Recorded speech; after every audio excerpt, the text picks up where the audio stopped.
study about effect of temperature on the rate of reaction and Arrhenius equation. पिछले lectures में हमने half life के बारे में पढ़ा है, इंटीग्रेटेड रेट इक्वेशन के बारे में पढ़ा है. आज हम करते हैं effect of temperature on the rate of reaction.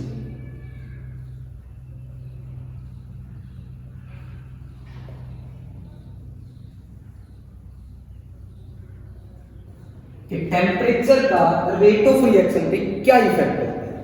What is the effect of temperature on the rate of reaction? तो देखिए डियर स्टूडेंट्स, जैसे जैसे हम टेम्परेचर बढ़ाएंगे, टेम्परेचर जितना इंक्रीज करेंगे, हमारे पास क्या होता है, जो मॉलिक्यूल्स होते हैं रिएक्शन के अंदर, उनकी जो काइनेटिक एनर्जी होगी वो इंक्रीज होगी.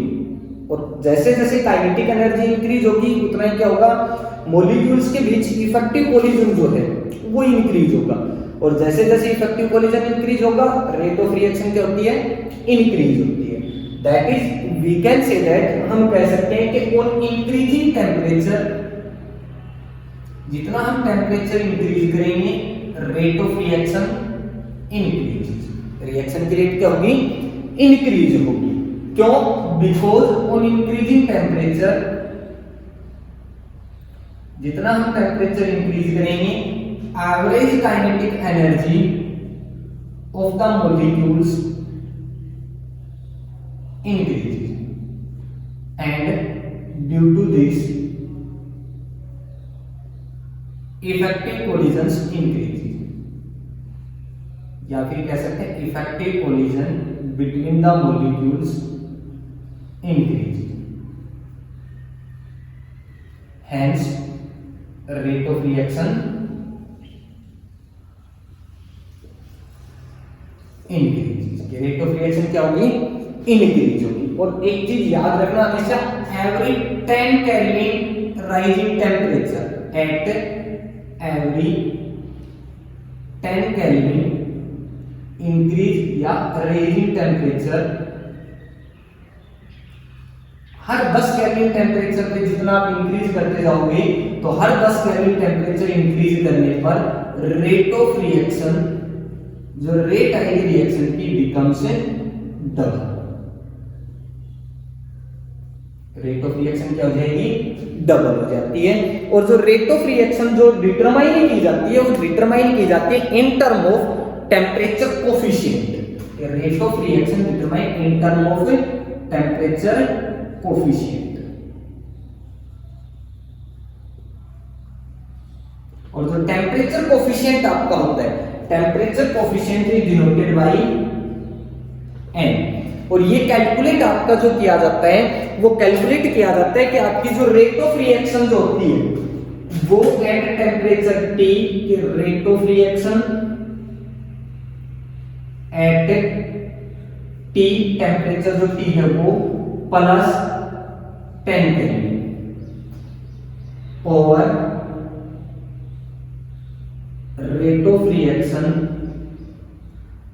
एट T कि T टेम्परेचर पे जो रेट ऑफ रिएक्शन है, यहां से हम टेम्परेचर कोफिशिएंट कैलकुलेट करते हैं. कि आपके पास मान लीजिए टेम्परेचर T है 298 केल्विन, या मान लीजिए आपके पास टेम्परेचर है 300 केल्विन, कितना भी ले लीजिए, प्लस इसमें 10 हो जाएगा, आपके पास क्या आ जाएगा यहाँ पे टोटल, यहाँ पे 310 kelvin upon 300 kelvin, temperature coefficient आ जाएगा. ये था हमारे पास effect of temperature. But quantitatively effect of temperature जो आता है हमारे पास, quantitatively effect of temperature on the rate of reaction, जो रिएक्शन की रेट पे जो टेम्परेचर का इफेक्ट होता है, कि quantitatively effect of temperature on the rate of reaction,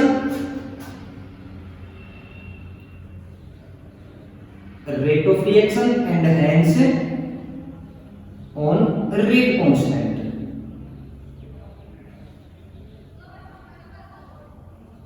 कि जो रेट ऑफ रिएक्शन के ऊपर और रेट कांस्टेंट के ऊपर जो हमारे पास इफेक्ट होता है टेम्परेचर का, वाज प्रोपोज्ड बाय, वो दिया था सबसे पहले किसने, साइंटिस्ट एरियस.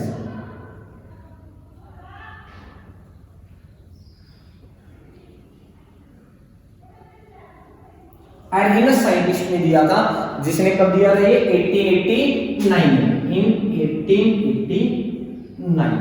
1889 में एरहिनस साइंटिस्ट ने इफेक्ट ऑफ टेम्परेचर बताया था, रिएक्शन की रेट पे क्या इफेक्ट डालता है और रेट कांस्टेंट पे क्या इफेक्ट डालता है। And for this he give an equation, उन्होंने एक इक्वेशन दी जिसे हम क्या कहते हैं, Arrhenius equation.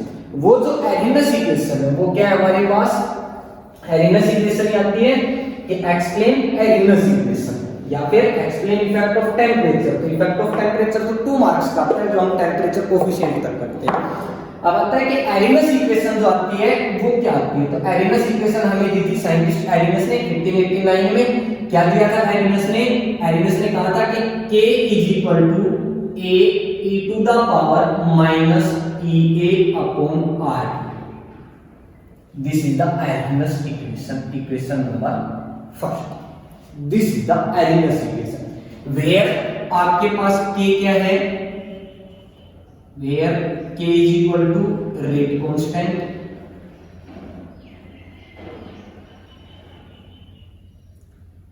A is equal to frequency factor, E exponential, EA activation energy,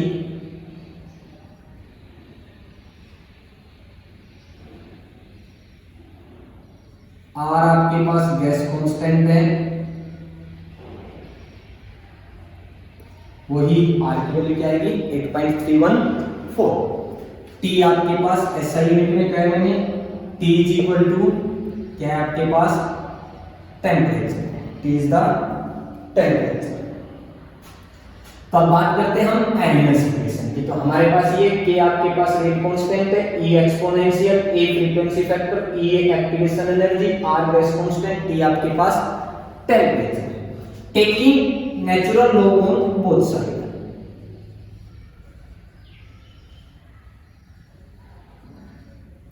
दोनों तरफ यदि हम लॉग लेते हैं तो हमारे पास क्या आएगा, ln K is equal to ln A into e to the power minus EA upon RT।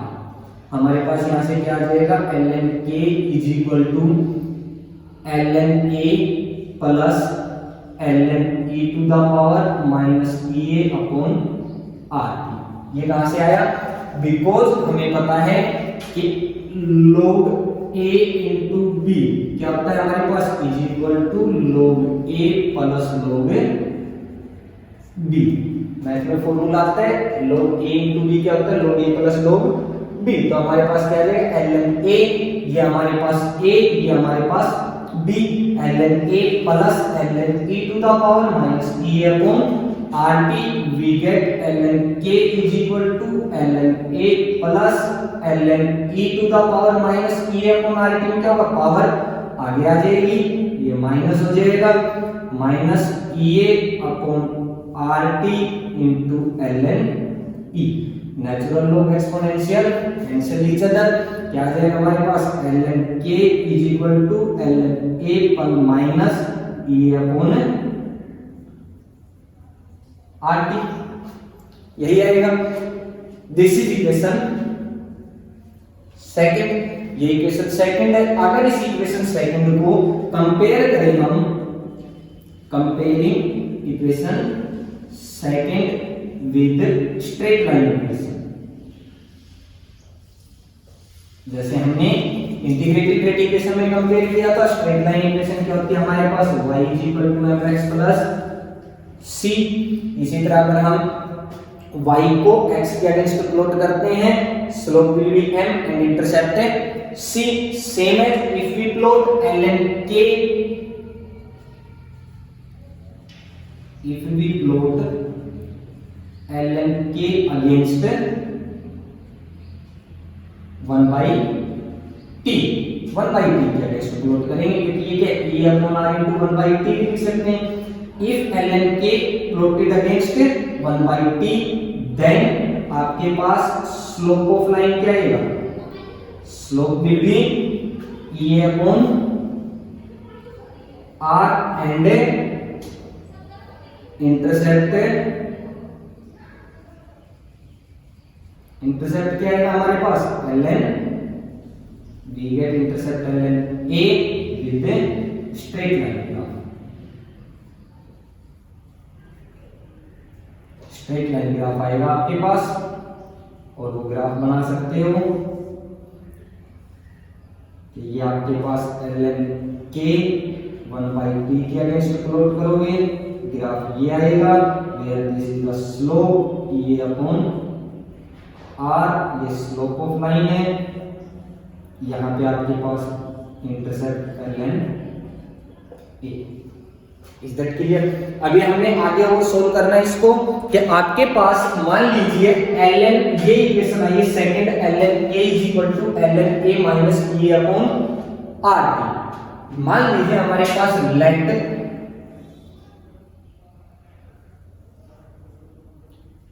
k1 and k2 are the rate constant, कि ये हमारे पास रेट कांस्टेंट है एट टेम्परेचर, टेम्परेचर मान लिया हमने T1 एंड T2 के to different temperature है T1 एंड T2, जिनके ऊपर हमारे पास रेट कांस्टेंट की वैल्यू क्या है K1 एंड K2। देन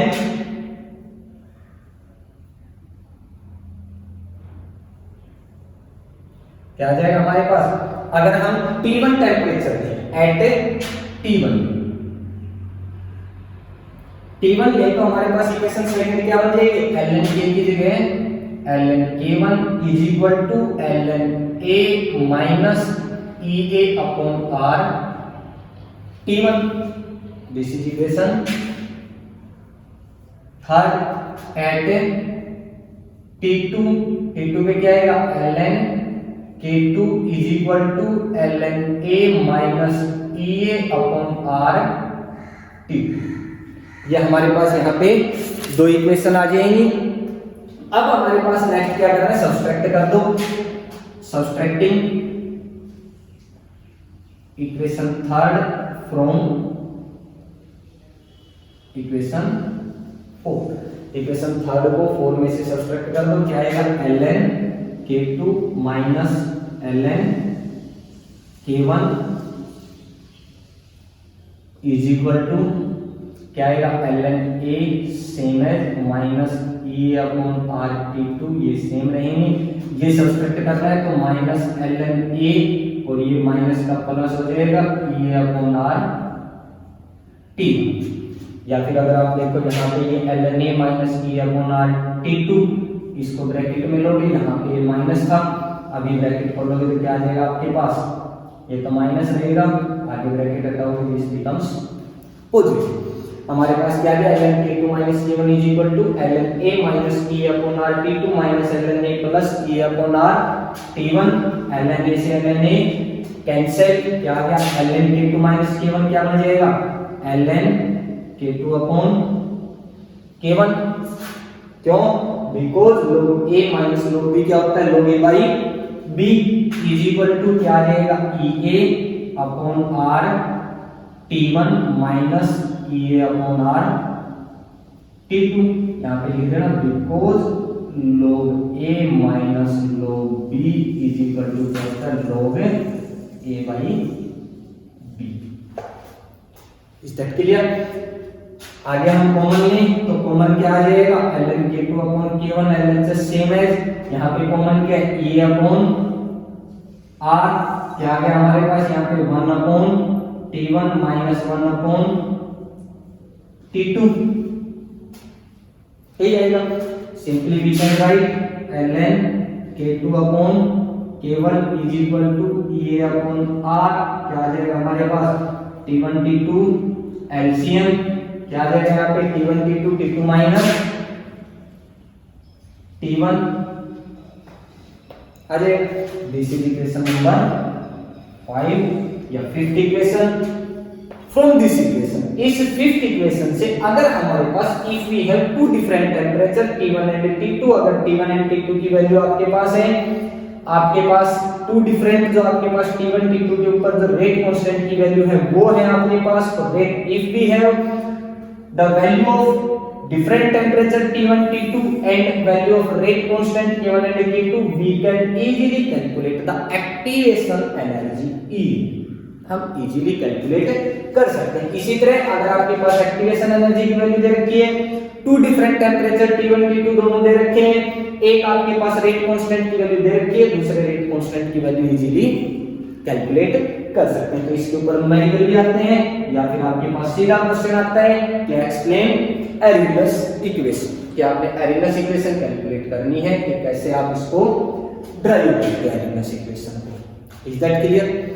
अब यहां से हमारे पास अब छोटी छोटी टर्म्स बच गई हैं कुछ एक, जैसे कि एक तो यही आती है यहाँ पे आपके पास एक्टिवेशन एनर्जी, तो कुछ एक टर्म्स बच जाती है आपके पास, जैसे एक तो आपके पास आपकी थ्रेशोल्ड एनर्जी, एक आपके पास है एक्टिवेशन एनर्जी। तो थ्रेशोल्ड एनर्जी और एक्टिवेशन एनर्जी आपको पता होनी चाहिए। तो एक्टिवेशन एनर्जी और थ्रेशोल्ड एनर्जी कैसे समझेंगे?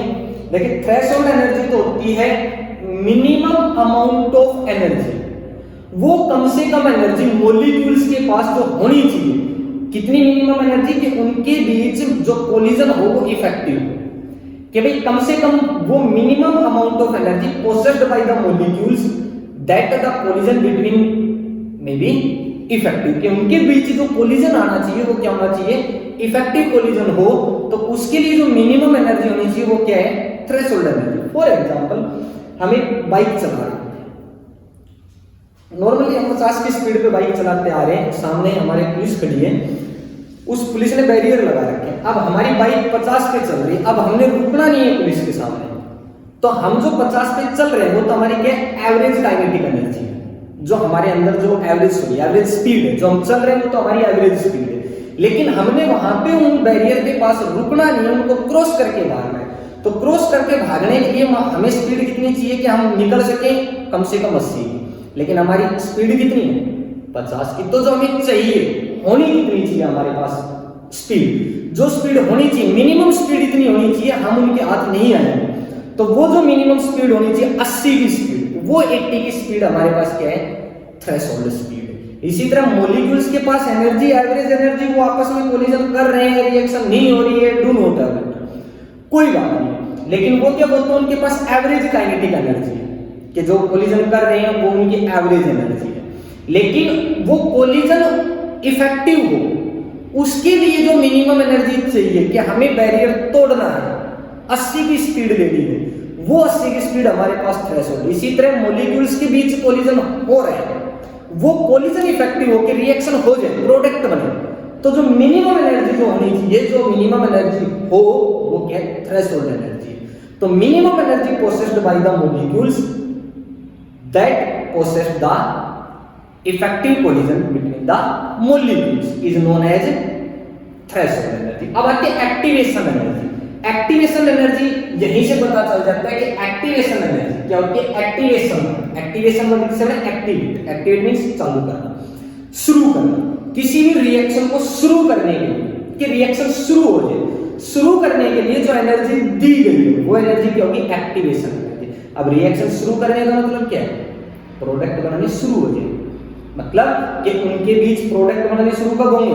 रिएक्शन कब होगी? जब कोलिजन इफेक्टिव होगा।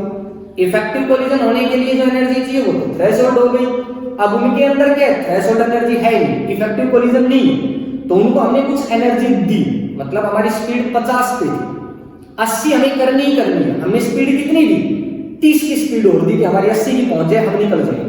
तो जो हमने जो 30 की स्पीड दी वो क्या? एक्टिवेशन स्पीड होगी। इसी तरह जो उनके अंदर जो एनर्जी थी वो तो एवरेज, हमने उनको कुछ एनर्जी और दी कि रिएक्शन शुरू हो जाए एक बार, तो रिएक्शन शुरू होने के लिए हमने जो एनर्जी दी वो एनर्जी क्या है?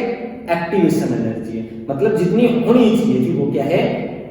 वो है नहीं, वो पूरी करने के लिए जो हमने एनर्जी दी वो क्या है?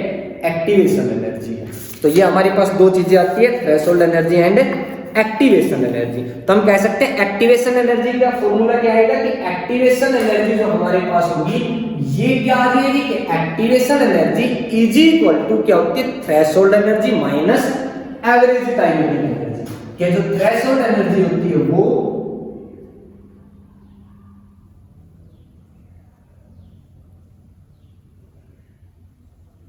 माइनस एवरेज काइनेटिक एनर्जी, जो मॉलिक्यूल्स के बीच जो काइनेटिक एनर्जी थी वो होनी कितनी चाहिए भाई, हमारी जो स्पीड थी वो कितनी है 50 की, होनी कितनी चाहिए 80 तो क्या है हमारी थ्रेशोल्ड है जो होनी चाहिए, है कितनी 50 की, दी कितनी हमने 30 की चाहिए तो 30 के एक्टिवेशन एनर्जी आ गई, थ्रेशोल्ड होनी चाहिए 80, है कितनी 50, 80 - 50 30 एक्टिवेशन एनर्जी आ गई।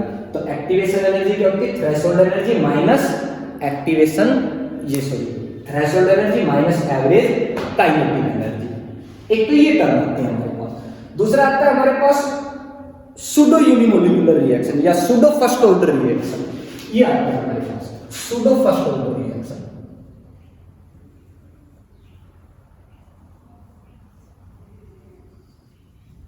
छोटी टर्म्स, सूडो, सूडो का मीनिंग समझो हो जाएगा, सूडो मीन्स नहीं,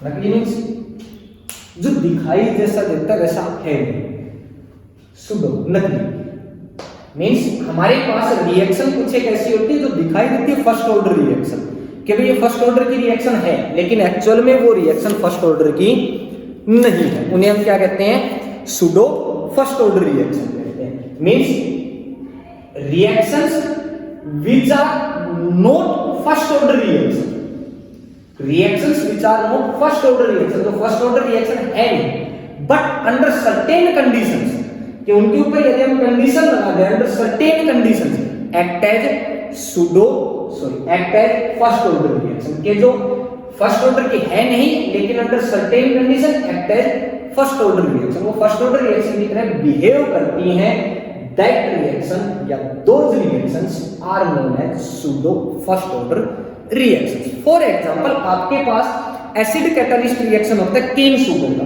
केन शुगर का फॉर्मूला होता है C12H22O11, H2 हाइड्रोलिसिस में होगा C12H22O11 cane sugar plus H2 in presence of acid catalyst means H positive, ये किस में टूट जाएगा आपका ग्लूकोज एंड फ्रक्टोज में C6H12O6 plus C6H12O6 glucose and fructose, ये जो होता है acid catalyst of cane sugar, this is of pseudo first order reaction, के फर्स्ट ऑर्डर है नहीं but under certain condition act as first order reaction, कि यहां पे आपके पास जो एक्सेस H2O है, ये जो H2O है यहाँ पे फर्स्ट ऑर्डर रिएक्शन, यहाँ पे जो वाटर जो प्रेजेंट है, ये वाटर प्रेजेंट होता है इन द लार्ज एक्सटेंट, बहुत ज्यादा अमाउंट में प्रेजेंट है, वो जो क्या करेगा कि यहाँ पे जो कंसंट्रेशन आएगी रिमेन्स कांस्टेंट, इस कंसंट्रेशन को ये कांस्टेंट कर देता है और क्या होगा